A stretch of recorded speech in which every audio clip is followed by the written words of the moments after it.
तो चलिए स्टूडेंट, लेकर आया हूं एक और इंटरेस्टिंग वीडियो जिसके अंदर आज हम डिस्कस करेंगे ह्यूमन सर्कुलेटरी सिस्टम के बारे में कि ह्यूमन बॉडी के अंदर ब्लड का जो ट्रांसपोर्टेशन है, ब्लड का जो फ्लो है वो किस तरीके से होता है। But before we start this particular video, थोड़ी चीजें आपको पहले से पता है ये मैं मानते हुए चल रहा हूं। जैसे आपको ये पता है कि ह्यूमन बॉडी के अंदर बेसिकली 3 टाइप की वेसल्स होती हैं। एक होती है आपकी आर्टरीज, दूसरी होती है आपकी वेन्स और तीसरी होती है आपकी कैपिलरीज। इसके अलावा आप ये भी जानते हो कि वी हैव 4 चैम्बर्ड हार्ट, कि हमारा जो हार्ट है उसके अंदर पर्टिकुलर 4 चैम्बर होते हैं, 1, 2, 3 एंड 4। ठीक है, अब ये नंबरिंग जो है मैंने मेरी मर्जी के हिसाब से नहीं करी और आपको भी अपने मन के अकॉर्डिंग इनको नंबरिंग नहीं करना। जैसे कोई बच्चा बोले कि सर हम इस तरीके से नंबरिंग करने की बजाय हम इनको क्यों ना चैम्बर्स की नंबरिंग इस तरीके से कर दे, 1, 2, 3, 4। बेटा ये जो नंबरिंग हम कर रहे हैं इसके पीछे भी एक लॉजिक है कि ये नंबरिंग होती है ब्लड के फ्लो के अकॉर्डिंग, कि कहां से कहां ब्लड जो है वो फ्लो करता है उसके अकॉर्डिंग। तो थोड़ा सा मैं और डिटेल में डिस्कस कर लेता हूं कि हमारा जो हार्ट है उसके अंदर टोटल 4 चैम्बर होते हैं और हमें बोला भी जाता है कि we are 4 chambered, we have 4 chambered heart. ठीक है, अब ये चैम्बर जो होते हैं बेसिकली इनकी नंबरिंग दी जाती है, first chamber, second chamber, third chamber and 4 chamber. Heart के इन चैम्बरों को समझने का 2 तरीका है। पहला तरीका है अपर एंड लोअर पोर्शन का। जैसे इसको आप 2 टुकड़ों में बांट सकते हो अपने हार्ट को। एक तो अपर पोर्शन के अंदर, जिसको मैं शेड कर देता हूं एक बार के लिए। ये तो है बेटा आपका अपर पोर्शन, इसको मैं बोल रहा हूं क्या, upper portion, upper part of the heart. और दूसरा आप पढ़ सकते हो इसका लोअर पार्ट, तो इसको हम बोल सकते हैं लोअर पार्ट। अब ये अपर एंड लोअर के अंदर आप इस तरीके से याद रख सकते हो कि 2 चैम्बर जो कि आपके ऊपर वाले पार्ट में आएंगे, चैम्बर 1 एंड चैम्बर 3 जो है, उनको कंबाइनली बोला जाता है एट्रियम्स। क्या बोला जाता है आपका, एट्रियम। ठीक है, ऑरिकल्स भी बोलते हैं कुछ किताबों में, सिंगुलर वर्ड है वो, बट कंबाइनली इनको बोलते हैं हम atrium, upper chamber of the heart, upper chambers of the heart. और जो लोअर चैम्बर है उनको बोला जाता है वेंट्रिकल। इनको क्या बोला जाता है, कंबाइनली वेंट्रिकल्स। तो chamber number 2 and chamber number 4 जो है वो आपका लोअर चैम्बर के अंदर कंसीडर किए जाते हैं और इनको बोला जाता है आपका वेंट्रिकल्स। इसके अलावा एक और वे है इन चारों चैम्बर्स को समझने का, और वो है लेफ्ट टू राइट वे। तो यहां पर मान लो कि एक बार मैं दोबारा से यही स्ट्रक्चर बनाता हूं और नंबरिंग वही रखनी है बेटा आपको, 1, 2, 3 एंड 4। अब मैंने अभी आपको बोला लेफ्ट टू राइट समझना है, तो इस पार्ट को मानेंगे हम लेफ्ट और इसको मानेंगे हम राइट। काफी बार बच्चे यहां भी कंफ्यूजन होते हैं कि सर हमारा राइट हैंड ये है तो हम राइट यहां पर क्यों कंसीडर नहीं करते, और जबकि लेफ्ट साइड जो ये है कॉपी का तो हम यहां पर राइट क्यों लिखते हैं। बिकॉज बेटा यहां पर जो है एक ये मिरर इमेज हम बनाते हैं नोटबुक के अंदर। बाकी अगर आप इसको हमारे रियल हार्ट से कंपेयर करोगे तो इस साइड वाले को हम लेफ्ट ही कंसीडर करेंगे और इस तरफ वाले को हम राइट ही कंसीडर करेंगे। तो इसका जरूर आप ध्यान रखना, एग्जाम के अंदर जब आप हार्ट का डायग्राम बना रहे हो तो गलती से भी यहां पर, क्योंकि राइट हैंड इस तरफ आता है तो यहां पर आप राइट मत लिख देना, वो गलत हो जाएगा। तो लेफ्ट एंड राइट है। अब याद रखने का तरीका यह है कि ये जो हमारे लेफ्ट के अंदर जो 2 चैम्बर आ रहे हैं, यानी कि chamber number 1 and chamber number 2, इन दोनों के अंदर बेटा जो है आपका ऑक्सीजनेटेड ब्लड फ्लो होता है। फिर से मैं लिख देता हूं,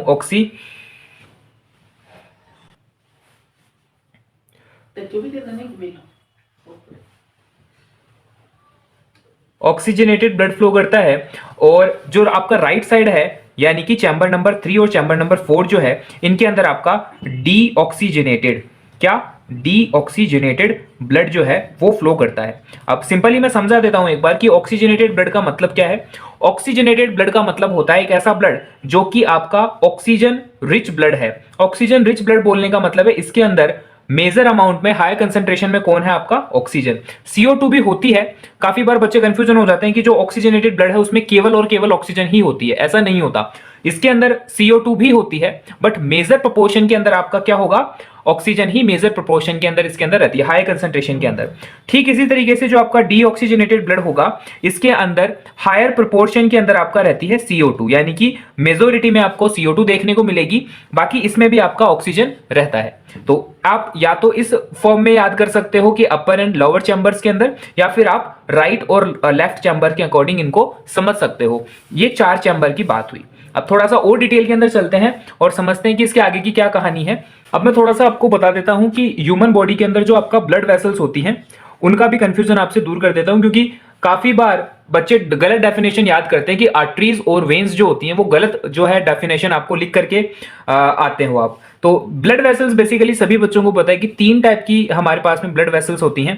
पहला होता है आर्टरीज, ठीक है, पहली होती है आपकी आर्टरीज, दूसरी होती है आपकी वेन्स, और थर्ड नंबर पे आती है आपकी कैपिलरीज। अब अगर मैं किसी बच्चे से पूछूं कि आर्टरीज की डेफिनेशन क्या है, तो मेजरली या फिर मोस्ट ऑफ द केस में बच्चे ये बोलते हैं कि आर्टरीज ऑक्सीजनेटेड ब्लड को कैरी करने वाली वेसल होती है, जबकि ये डेफिनेशन गलत है। वहीं अगर मैं आपको वेन्स के बारे में पूछूंगा तो काफी बच्चे ये बताते हैं कि वेन्स जो है वो डीऑक्सीजनेटेड वाले ब्लड को कैरी करने के लिए वेसल होती है। ये डेफिनेशन बेटा आपको बिल्कुल गलत है। सही डेफिनेशन होगी कि आपके एक ऐसी वेसल जो ब्लड को हार्ट से दूर लेकर के जाएगी, away away away from the heart. आप इस तरीके से इसको याद रखो, अवे फ्रॉम द हार्ट। एक ऐसी वेसल जो ब्लड को हार्ट से दूर लेकर के जाएगी, उन सभी वेसल्स को हम कंसीडर करते हैं आर्टरीज के अंदर। जबकि वेन्स की डेफिनेशन होती है कि the vessel which collects the blood from the body organ and comes back to the heart. एक ऐसी वेसल या फिर ऐसी वेसल्स जो कि ऑर्गन से ब्लड को कैरी करती है, मेनली आपका डीऑक्सीजनेटेड ब्लड हो सकता है वो, बाकी ऑर्गन से ब्लड को कैरी करके आपका हार्ट की तरफ जो ब्लड वेसल लेकर के आती है उसको हम बोलते हैं वेन्स। ये शायद आपका सही डेफिनेशन है, आपको वीडियो के अंदर दिख भी जाएगा, इसका डेफिनेशन मैंने लिख रखा है कि the vessels which carry blood away from the heart to various organs of the body generally have thick walls are called arteries. And अगर मैं वेन की डेफिनेशन की बात करूं तो the vessels which collect the blood from different organs and bring it back to the heart are called veins. ठीक है, ये आपकी करेक्ट डेफिनेशन हो गई आर्टरीज और वेन्स की। कैपिलरीज बेटा एक स्पेशल टाइप की वेसल होती है जिसके अंदर मटेरियल एक्सचेंज का काम चलता है। अगर आपने मेरी प्रीवियस वीडियो देखी है जिसके अंदर मैं आपको एक्सक्रीटरी सिस्टम के बारे में बता रहा था, तो उसमें हमने ग्लोमेरुलस को डिस्कस किया था, जो कि एक बंच ऑफ कैपिलरीज जो है बंडल होता है कैपिलरीज का। उसके अंदर मैंने बताया था कि किस तरीके से नाइट्रोजिनस वेस्ट जो है ब्लड से सेपरेट किया जाता है सेमी परमेएबल मेम्ब्रेन के थ्रू। तो वहां पर भी हमने मटेरियल एक्सचेंज का काम देखा, और इसके अलावा कई और बॉडी ऑर्गन्स में ये आपको देखने को मिलेंगी। जैसे कि अगर मैं बात करूं डाइजेस्टिव सिस्टम की, तो स्मॉल इंटेस्टाइन के अंदर हम जो विलीज पढ़ते हैं जो कि आपका एब्जॉर्प्शन के अंदर काम में आती है, ये विलीज भी एक्चुअल के अंदर ब्लड कैपिलरीज से ही बनी होती है। इसके अलावा रेस्पिरेटरी सिस्टम के अंदर जब हम वेस्क्यूलर बंडल की बात करते हैं, सॉरी आपका एल्वियोलर सैक की बात करते हैं, तो उसकी जो वॉल्स होती हैं बैलून लाइक स्ट्रक्चर, उनके अंदर भी आपका हाईली ब्लड सप्लाइड वेसल्स या कैपिलरीज ही लगी हुई रहती है। तो ये होती है कैपिलरीज जो आपका मटेरियल एक्सचेंज करने के अंदर काम में आती है। अब हम मेन सिस्टम पे आते हैं कि ह्यूमन सर्कुलेटरी सिस्टम के अंदर बेसिकली किस तरीके से आपका ब्लड फ्लो चलता है। ये पर्टिकुलर डायग्राम देखो, यहां पर मैंने ऊपर ऊपर बनाए हैं लंग्स, उसके बाद में नीचे ये जो शेप है ये मैंने हार्ट की बना रखी है, ये है हमारा ह्यूमन हार्ट, और इसके बाद में ये जो आप देख पा रहे हो नीचे ये बनाए हैं मैंने ऑर्गन। अब ऑर्गन के अंदर हम कोई भी ऑर्गन कंसीडर कर सकते हैं, वेदर इट इज किडनी और आपका लीवर हो सकता है, आपके पेनक्रियास हो सकता है, कोई भी ऑर्गन, ये बॉडी का ऑर्गन है। ऊपर लंग्स है और बीच में हार्ट है। जनरली होता यह है कि लंग्स के अंदर ब्लड के अंदर ऑक्सीजन डाली जाती है और उस ब्लड को ऑक्सीजनेट किया जाता है, जिसे हम बोलते हैं ऑक्सीजनेटेड ब्लड। ऑक्सीजनेटेड ब्लड जो होता है वो सबसे पहले एक वेसल के थ्रू चैम्बर नंबर 1 के अंदर लाया जाता है। ये जो चैम्बर है, क्योंकि ये आपका अपर साइड में है इसलिए इसको एट्रियम बोलते हैं, क्योंकि ये आपका ऊपर वाली साइड में तो इसको एट्रियम बोलेंगे, और क्योंकि आपका ये लेफ्ट पार्ट में सिचुएटेड है तो इसको हम लेफ्ट एट्रियम बोलेंगे। इसमें शॉर्ट फॉर्म लिखता हुआ चल रहा हूं ताकि वीडियो जो है वो बहुत ज्यादा लंबी ना बने। तो ये आपका LA क्या है, लेफ्ट एट्रियम, लेफ्ट साइड में ऊपर वाले चैम्बर है तो लेफ्ट एट्रियम। तो सबसे पहले यहां से ऑक्सीजन वाला ब्लड एक वेसल के थ्रू फर्स्ट चैम्बर में डाला जाता है। जब फर्स्ट चैम्बर कंप्लीटली फिल हो जाता है तो इसको स्क्वीज करके सारा के सारा ब्लड सेकंड नंबर चैम्बर में शिफ्ट किया जाता है by the help of walls. ये यहाँ पर ये जो आपके मैंने बना रखी है, ये आपका एक तरीके का वॉल्व लगा रहता है जिसको हम बोलते हैं बाइकस्पिड वॉल्व। ये बाइकस्पिड वॉल्व जो है वो एक यूनिडायरेक्शनल वॉल्व होता है जो ये इंश्योर करता है कि ब्लड जो है वो बैक फ्लो ना करे, फर्स्ट चैम्बर में ना आ जाए, सारा के सारा ब्लड सेकंड चैम्बर में ही जाए। तो यहां पर वॉल ओपन होता है और सारा के सारा ब्लड जो है फर्स्ट चैम्बर से सेकंड चैम्बर में शिफ्ट किया जाता है। उसके बाद में जब सारा के सारा ब्लड सेकंड चैम्बर में आ जाता है तो यहां से एक वेसल निकलती है जो कि इस ब्लड को, जो कि ऑक्सीजनेटेड ब्लड है, इसको बॉडी ऑर्गन्स तक लेकर के जाती है। अब यहां पर बेटा कंफ्यूज मत हो जाना कि ये जो वेसल निकली है ये आपका एक नहीं, ऐसे कई ऑर्गन होते हैं बॉडी में। जैसे मैं यहाँ पर एक 3 ऑर्गन की एग्जांपल लेके बात करूं तो यहाँ पर कई ऑर्गन होते हैं जिन तक ये ऑक्सीजनेटेड ब्लड जो है वो जाता है। ठीक है। अब यहां पर क्या होता है कि यहां से हार्ट के अंदर से तो केवल एक ही वेसल निकलती है, उस वेसल के मल्टीपल पार्ट्स हो जाते हैं जो कि हर एक ऑर्गन तक इंडिविजुअली ऑक्सीजनेटेड ब्लड को लेकर के जाते हैं। उसके बाद में ऑर्गन्स तक जाने के बाद में ब्लड से ऑक्सीजन को बाहर निकाल लिया जाता है और ब्लड के अंदर ऑक्सीजन के बदले CO2 डाल दी जाती है। अब आप यहां देख रहे हो कि यहां पर भी एक्चुअल में मटेरियल एक्सचेंज का काम हो रहा है, गैसियस एक्सचेंज चल रही है, तो ऑर्गन्स के अंदर कैपिलरीज ही रेस्पॉन्सिबल है यहां पर मटेरियल एक्सचेंज करने के। उसके बाद में एक वेसल अगेन यहां से हर एक ऑर्गन से ब्लड को कलेक्ट करती है और आगे आने के बाद में एक कॉमन वेसल के अंदर कन्वर्ट होकर के उस सारे के सारे कलेक्टेड ब्लड को चैम्बर नंबर 3 के अंदर लेकर के आती है। बट यहां से जो ब्लड जितना भी आता है आपका, वो आता है आपका सारा की सारा डीऑक्सीजनेटेड ब्लड, जिसमें आपका मेजर कंसंट्रेशन CO2 का ज्यादा होता है बजाय की ऑक्सीजन के। थर्ड नंबर चैम्बर में आने के बाद में सारे के सारे ब्लड को शिफ्ट किया जाता है 4 नंबर चैम्बर में with the help of wall that is called tricuspid wall. तो यहां पर एक वॉल और लगा हुआ रहता है जिसका नाम है आपका ट्राइकस्पिड वॉल। ये वॉल भी यूनिडायरेक्शनल है, यहां पर बिल्कुल भी ऐसा नहीं होगा कि फोर्थ चैम्बर से वापस से ब्लड थर्ड चैम्बर में चला जाए। जो भी ब्लड होगा वो थर्ड चैम्बर से फोर्थ चैम्बर में ही आएगा। जब फोर्थ चैम्बर पूरा फिल हो जाएगा तो यहां से उस ब्लड को भेजा जाएगा आपका अगेन लंग्स में। और ध्यान रखना कि ये जो ब्लड जा रहा है ये CO2 रिच ब्लड है जो कि कार्बन डाइऑक्साइड को लंग्स में लेकर के जाएगा और ऊपर आपको मिलेंगे बैलून लाइक स्ट्रक्चर जिनको हम बोलते हैं एल्वियोलार सैक। तो वहां पर CO2 को अगेन बाहर निकाल दिया जाता है और ऑक्सीजन को ब्लड के अंदर मिक्स किया जाता है और ऑक्सीजनेट होने के बाद में अगेन ये साइकिल इस तरीके से कंटिन्यू हो जाती है। ये वेसल इसको फर्स्ट नंबर चैम्बर में लेकर के आएगी ऑक्सीजनेटेड ब्लड को, फिर सेकंड में, फिर ऑर्गन्स तक जाने के बाद में थर्ड में और फिर फोर्थ में। अब यहां पर समझने वाली बात छोटी छोटी दो हैं। एक तो आपको इन दो वॉल्स का ध्यान रखना है कि एक वॉल तो यहां लगा हुआ रहता है और एक वॉल जो है वो इस जगह पर लगा हुआ रहता है। इस वॉल का पर्टिकुलर नाम होता है बाइकस्पिड वॉल और इस वॉल का नाम होता है ट्राइकस्पिड वॉल। इसके अलावा ये जो आप लाइनिंग देख रहे हो जो कि आपका लेफ्ट हार्ट को राइट हार्ट से सेपरेट करती है, इसका नाम होता है आपका सेप्टम। ठीक है, इसका क्या नाम होता है आपका सेप्टम। इसके अलावा अगर मैं चैम्बर्स के नेम की बात करूं तो इस डायग्राम को मैं रीड्रॉ करता हूं एक बार। इस डायग्राम में शायद स्टूडेंट आपको बहुत अच्छे से समझ में आ जाएगा। देखो ये वाला जो लेफ्ट पार्ट होता है, इस लेफ्ट पार्ट को राइट पार्ट से सेपरेट करती है एक मस्कुलर वॉल जिसको हम कहते हैं सेप्टम। अगेन सुनना कि जो लेफ्ट पार्ट है, दोनों चैम्बर लेफ्ट वाले, उनको राइट चैम्बर से सेपरेट करने का काम करता है सेप्टम। ये एक तरीके की मस्कुलर वॉल होती है। तो इसकी डेफिनेशन हम यूं भी बना सकते हैं कि सेप्टम जो है वो रेस्पॉन्सिबल है ऑक्सीजनेटेड ब्लड को डीऑक्सीजनेटेड ब्लड से मिक्स होने से रोकने के लिए। ठीक है, तो septum prevents the mixing of oxygenated and deoxygenated blood together. अब उसके बाद में मैंने आपको बताया कि जो अपर चैम्बर होगा उसमें और लोअर चैम्बर को जो सेपरेट करेंगे, तो अपर एंड लोअर चैम्बर्स को सेपरेट करने के लिए से हमारे पास में वॉल्स होते हैं जो कि 1 और 2 जो चैम्बर है, फर्स्ट सेकंड चैम्बर के बीच में लगा होता है बाइकस्पिड वॉल और थर्ड फोर्थ चैम्बर के बीच में लगा हुआ रहता है ट्राइकस्पिड वॉल। तो ये जो नाम है ट्राइकस्पिड, बाइकस्पिड एंड सेप्टम, ये 3 नाम आपको याद रखने हैं थोड़ा सा, जो कि आपका मिक्सिंग ऑफ ब्लड को रोकने और साथ ही साथ में बैक फ्लो को प्रिवेंट करने के काम में आते हैं। अब मैं बात करूंगा उन वेसल्स के नाम। अच्छा, यहां पर चैम्बर के नाम को भी डिस्कस कर लेते हैं। देखो ये जो पार्ट है आपका, ये अपर साइड वाला पार्ट है और अपर साइड वाले को हम बोलते हैं अट्रियम्स। तो ये तो हो जाएगा आपका लेफ्ट एट्रियम और ये वाला हो जाएगा आपका राइट एट्रियम। ठीक है, याद रहेगा, दोनों अपर साइड में है तो इनको बोला हमने अट्रियम। लेफ्ट वाली साइड को बोलेंगे लेफ्ट एट्रियम और जो राइट में है उसको बोलेंगे राइट एट्रियम। ठीक इसी तरीके से जो लोअर साइड में चैम्बर होते हैं उनको हम बोलते हैं वेंट्रिकल। तो जो लेफ्ट में वेंट्रिकल है उसको हम बोलेंगे लेफ्ट वेंट्रिकल और जो राइट में वेंट्रिकल है उसको हम बोलेंगे राइट वेंट्रिकल। तो शायद कि ये चारों चैम्बर के नाम किस तरीके से रहें वो भी आपको याद हो जाएंगे लेफ्ट, राइट और अपर और लोअर चैम्बर समझाने के बाद में। This is left atrium, this is left ventricle and this is right atrium and right ventricle. ठीक है, अब थोड़ा सा मैं वेसल्स के नामों की बात कर लेता हूं कि कौन सी वेसल कहां से निकलती है। ठीक है, ये डायग्राम मैंने फिर से बनाया है आपको अच्छे से समझाने के लिए। देखो मैंने अभी आपको समझाया था कि लंग्स से ऑक्सीजनेटेड ब्लड को लेकर के एक वेसल आती है जो सीधा फर्स्ट चैम्बर के अंदर आती है। इस पर्टिकुलर वेसल को हम बोलते हैं पल्मोनरी आर्टरीज। ठीक है, शॉर्ट में मैं नाम लिख रहा हूं ताकि बहुत ज्यादा टाइम ना लगे।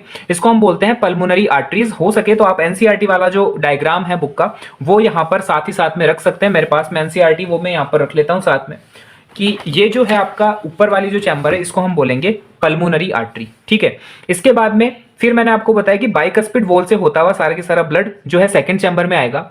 सेकंड चैम्बर से यहां से जो वेसल निकलेगी ये वेसल आगे जाकर के अलग अलग ऑर्गन्स में इस तरीके से स्प्लिट हो जाएगी। अब थोड़ा सा यहां पर ध्यान रखना कि ये जो चैम्बर है यहां से एक ही वेसल निकली थी, वो आगे जाने के बाद में अलग अलग पार्ट्स में डिवाइड हुई। तो ये जो निकलती है इसको हम बोलते हैं अरोटा। ठीक है, ये होता है आपका अरोटा, जो कि फर्दर आगे जाकर के स्प्लिट हो जाता है आर्टरीज में। ये स्प्लिट हो जाता है आपका आर्टरीज में। हर एक आर्टरीज हर एक ऑर्गन्स तक चली जाएगी। अगर मैं आपको याद दिलाऊं मेरे प्रीवियस वीडियो की, तो उसके अंदर मैंने आपको बताया था कि जो यहां पर से अरोटा आता है ऊपर से, जो कि आपका ऑक्सीजनेटेड ब्लड को कैरी करके लाता है, और यहां से एक वेसल निकलती है जो सारे की सारे ऑक्सीजनेटेड ब्लड को किडनी में लेकर के आने के लिए रेस्पॉन्सिबल है, और उसका नाम हमने पढ़ा था रीनल आर्टरी। ठीक है, याद नहीं आ रहा है तो बेटा एक बार मैं रिकमेंड करूंगा कि डिस्क्रिप्शन में जाकर के प्रीवियस वीडियो को जरूर विजिट करें। 30 मिनट का हाफ एन आवर का वो वीडियो है जिसके अंदर मैंने डिटेल के अंदर एक्सक्रीटरी सिस्टम को एक्सप्लेन किया है। तो ये होता है बेटा आपका आर्टरीज, जो कि रेस्पॉन्सिबल है मेनली ऑक्सीजनेटेड ब्लड को सारे के सारे ऑर्गन्स तक लेकर के आने के लिए। उसके बाद में हमने पढ़ा कि यहां पर मटेरियल एक्सचेंज होगा, गैसियस एक्सचेंज होगा, ऑक्सीजन जो है वो ऑर्गन्स को दी जाएगी ताकि वो एनर्जी बना सके, और फोटो एनर्जी बनाने के बाद में CO2 जो है उनको कैरी करके अलग अलग वेसल्स जो है हर एक ऑर्गन से निकलेगी। ये जो अलग अलग वेसल्स हर एक ऑर्गन से निकलती है इनको बोला जाता है आपका वेन्स। वेन्स आगे जाने के बाद में कॉमन पाथवे के अंदर कंबाइन हो जाएगी और एक कॉमन वेसल बना लेगी। उस कॉमन वेसल को बोल लेंगे हम वेना कावा। वेना कावा, ठीक है, इसको बोलेंगे हम वेना कावा। ये वेना कावा एंटर होता है थर्ड चैम्बर में। थर्ड चैम्बर से ब्लड डाला जाता है फोर्थ चैम्बर में, और फोर्थ चैम्बर से एक वेसल निकलती है जो इस डीऑक्सीजनेटेड ब्लड को लेकर के फिर चली जाती है लंग्स में। और ये जो वेसल गई है इसको हम बोलेंगे पल्मोनरी वेन। अब यहां पर आप एक चीज देखो, यहां पर आप, इसको मैंने बोला पल्मोनरी वेन। आप अभी तक जो पढ़ते हो उसके अंदर आप बोलते हो कि आर्टरी जो है वो ऑक्सीजनेटेड ब्लड को कैरी करने के लिए है, और वेन्स जो हैं वो डीऑक्सीजनेटेड ब्लड को कैरी करने के लिए है। बट अगर आप यहां पर और यहां पर ध्यान दो तो ये नाम मैंने उल्टे लिखे हैं। उल्टे कैसे लिखे हैं? एक्चुअल के अंदर इस जगह पर पल्मोनरी वेन लिखा हुआ आपको दिखाई देगा, और इस जगह पर आपको पल्मोनरी आर्टरी लिखा हुआ दिखाई देगा। अगर मैं इनमें पल्मोनरी वेन लिखता हूं तो अब आप कहोगे कि सर इस वाले में तो ऑक्सीजनेटेड ब्लड आ रहा था ना, और ऑक्सीजनेटेड ब्लड वेन्स कैसे लेकर के आ सकती है। वहीं अगर मैं यहां की बात करूं तो यहां पर लिखा हुआ होगा करेक्ट पल्मोनरी आर्टरी। अब आपके दिमाग में फिर क्वेश्चन बनेगा कि यहां पर से तो आपका कार्बन डाइऑक्साइड रिच ब्लड आएगा लंग्स में, तो ये आर्टरी कैसे हो सकती है? बेटा यही कैच है, और मैंने स्टार्टिंग में इसीलिए आपको बताया कि बच्चे काफी ज्यादा गलत डेफिनेशन आर्टरीज और वेन्स की याद करके रखते हैं। मैंने जो डेफिनेशन बताई अगर मैं वहां वो चीज यहां पर रिपीट करूं तो मैंने आपको बताया कि आर्टरीज जो हैं वो वेसल हैं जो हार्ट से ब्लड को दूर लेकर के जाएगी। अब इस कंसेप्ट को अगर मैं यहां पर अप्लाई करके बताता हूं आपको, तो देखो मैंने आर्टरीज लिखी हैं इस वाली वेसल्स के लिए, और आर्टरीज जब कंबाइन होती है तो उनको बोलते हैं ओरोटा। तो अगर मैं इन वाली वेसल्स की बात करूं जो आर्टरीज हैं, तो आप ध्यान दोगे कि ये आर्टरीज ब्लड को हार्ट से दूर लेकर के ही जा रही है। और दूसरी बात, ये जो हमने पल्मोनरी आर्टरी लिख रखी है इसको भी अगर आप देखोगे तो 4 नंबर चैम्बर से निकल करके लंग्स की तरफ ब्लड को लेकर के जा रही है, यानी कि ये वाली आर्टरी भी हार्ट से ब्लड को दूर ही लेकर के जा रही है। वेन्स की तरह इसी में अगर बात करूं मैं, तो वेन्स का मैंने डेफिनेशन बताया था कि वेन्स जो हैं बॉडी ऑर्गन से ब्लड को कलेक्ट करके हार्ट की तरफ लेकर के आती है। ठीक है, तो आप देखो कि लंग्स भी एक बॉडी ऑर्गन के अंदर ही कंसीडर किया जाता है। लंग्स से ब्लड को कलेक्ट करके हार्ट की तरफ जो लेकर के आ रही है उसका नाम हम पढ़ते हैं पल्मोनरी वेन। और दूसरी तरफ अलग अलग ऑर्गन से जो सारे की सारे डीऑक्सीजनेटेड ब्लड को कलेक्ट करके हार्ट की तरफ लेकर के आ रही है उसका नाम भी हम क्या बोल रहे हैं यहां पर? वेन्स। तो बेटा इस डेफिनेशन को अपने को थोड़ा सा ठीक कर लेना, काफी सारे स्कूलों में भी टीचर्स गलत बताते हैं, तो ये करेक्ट डेफिनेशन इनकी हो जाएगी आपकी। ठीक है, तो आई थिंक स्टूडेंट की मुझे लगता है कि आपको शायद अब ब्लड सर्कुलेशन सिस्टम समझ में आया होगा। कुछ और इंपॉर्टेंट टर्म्स जो मुझे लगता है कि इस वीडियो में मैं कवर नहीं कर पाया हूं वो अपकमिंग वीडियोस के अंदर आपको देखने को मिल सकते हैं, वरना आप रेस्पेक्टिव कमेंट में पूछ सकते हो, क्योंकि लेंथ बहुत ज्यादा लंबी हो जाएगी वीडियो की। और मैंने देखा है लास्ट वीडियो के अंदर भी हाफ एन आवर की वीडियो कंप्लीट आप वॉच नहीं करते हो, बीच बीच में स्किप कर देते हो, तो मैंने सोचा कि क्यों ना एक ब्रीफ वीडियो आपके लिए लेकर के आ जाए जो आपके रिवीजन के अंदर भी हेल्प कर सके। जैसा कि 2-3 टर्म्स जो रह गए हैं उनको मैं बताते हुए पूरे इस वीडियो को खत्म करूंगा। एक आपका कंसेप्ट आता है डबल सर्कुलेशन का और सिंगल सर्कुलेशन का। तो बेटा सर्कुलेशन बोला जाता है कि आपका जो ब्लड है उसको एक साइकिल कंप्लीट करने में जो है हार्ट के अंदर से वो कितनी बार पास हुआ। एक साइकिल की अगर मैं बात करूं तो ब्लड अगर यहां से चला था, लंग्स से जो ब्लड चला है ऑक्सीजनेटेड होकर के, वो वापस से लंग्स में आया है, इस चक्कर में उसने कितनी बार हार्ट से वो पास हुआ। तो आप अगर काउंट करोगे तो एक बार तो देखो यहां से जब ब्लड चला तो यहां पर हार्ट के अंदर गया और बाहर निकला, और दूसरी बार जब यहां से वो आया तब भी हार्ट के अंदर एंटर हुआ और बाहर निकल करके फिर उसने यहां पर अपना सर्कुलेशन कंप्लीट किया। तो हम ये कह सकते हैं कि एक सर्कुलेशन में हमारा ब्लड 2 बार हार्ट के अंदर से पास आउट हुआ। तो इसलिए ह्यूमन बॉडी के अंदर डबल सर्कुलेशन सिस्टम जो है वो जो है काम करता है, जिसमें एक सर्कुलेशन कंप्लीट करने के अंदर ब्लड जो है वो 2 बार हार्ट से पास आउट होता है। तो ये था आपका डबल सर्कुलेशन का। कुछ ऐसे भी ऑर्गेनिज्म होते हैं जिनकी बॉडी में केवल एक ही बार जो है ब्लड हार्ट के अंदर एंटर करता है टू कंप्लीट 1 सर्कुलेशन। तो उन ऑर्गेनिज्म को बोला जाता है कि वो ऑर्गेनिज्म जो है वो सिंगल सर्कुलेशन के ऊपर वर्क करते हैं। फॉर एग्जांपल आपके एक्वेटिक ऑर्गेनिज्म, पर्टिकुलरली जो फिश होती हैं वो।